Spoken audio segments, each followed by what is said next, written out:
আইন শৃঙ্খলা অবনতির সঙ্গে বিএনপির লোকেরাই জড়িত বলে অভিযোগ করেছেন জামায়াতের নায়েবে আমির সৈয়দ আব্দুল্লাহ মোহাম্মদ তাহের। আর নিজেদের অপকর্ম আড়াল করতে ধর্মকে ব্যবহার করছে জামায়াত, এমন মন্তব্য করেছেন বিএনপির সিনিয়র যুগ্ম মহাসচিব রুহুল কবির রিজভী। অন্যদিকে শিক্ষিত লোকদের জেলা পরিষদের দায়িত্বে বসানো উচিত, এমন মন্তব্য করেছে এনসিপি।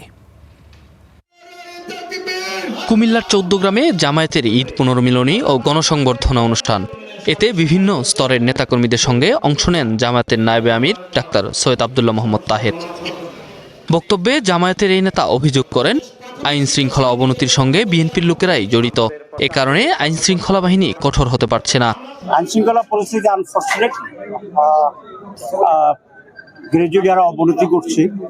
আপনারা দেখেছেন বেশ কিছু শিশু মারা গেছে, র্যাপ কেস হচ্ছে, মামলা হচ্ছে, এটা একেবারেই অপ্রত্যাশিত। এর প্রধান কারণ হচ্ছে সরকারি দলের লোকেরাই এগুলোর সাথে জড়িত। এদিকে জাতীয় প্রেস ক্লাবে শহীদ রাষ্ট্রপতি জিয়াউর রহমানের শাহাদাত বার্ষিকী উপলক্ষে জাসাস আয়োজিত আলোচনা সভায় বিএনপির সিনিয়র যুগ্ম মহাসচিব রুহুল কবির রিজভী আহমেদ অভিযোগ করেন, পরিকল্পিতভাবে সরকারের বিরুদ্ধে নানা ধরনের মিথ্যাচার ও কুৎসা রটাচ্ছে জামায়াত। এখনকার জামাত হচ্ছে অপপ্রচার, মিথ্যাচার সহ নানা ধরনের অপকর্মের সাথে জড়িত। এই দুইটা পার্থক্য।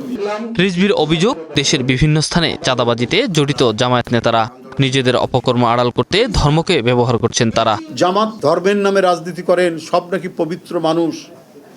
এখানে যেমন তারা গুপ্ত রাজনীতি করেছে, ছাত্রলীগের মধ্যে, আওয়ামী লীগের মধ্যে ঢুকে থেকে গুপ্ত রাজনীতি করেছে, অনেক গুপ্ত চাঁদাবাজও জামাতের মধ্যে আশ্রয় নিয়ে আছে।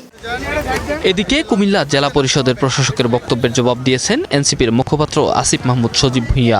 বলেন, শিক্ষিত লোকদের দায়িত্ব দেওয়া উচিত ছিল বিএনপির। কুমিল্লা জেলা পরিষদে যেই অর্থগুলো কুমিল্লার বিভিন্ন উপজেলায় খরচ হয়েছে, এর 90% বেশি স্থানীয় সরকার মন্ত্রণালয় থেকে, আমি তো মন্ত্রণালয়ের দায়িত্ব ছিলাম, বিভাগ থেকে বিশেষ বরাদ্দ দেওয়া হয়েছে। তো এই বিশেষ বরাদ্দ খাত আর রাজস্ব খাত তো এক না। রাজধানীর মিরপুরে কালশির বাউনিয়াবাদ বস্তিতে আগুনের ঘটনা স্বাভাবিকভাবে দেখার সুযোগ নেই বলে মন্তব্য করেছেন এনসিপির মুখপাত্র। Enamul Haque, star news, Dhaka.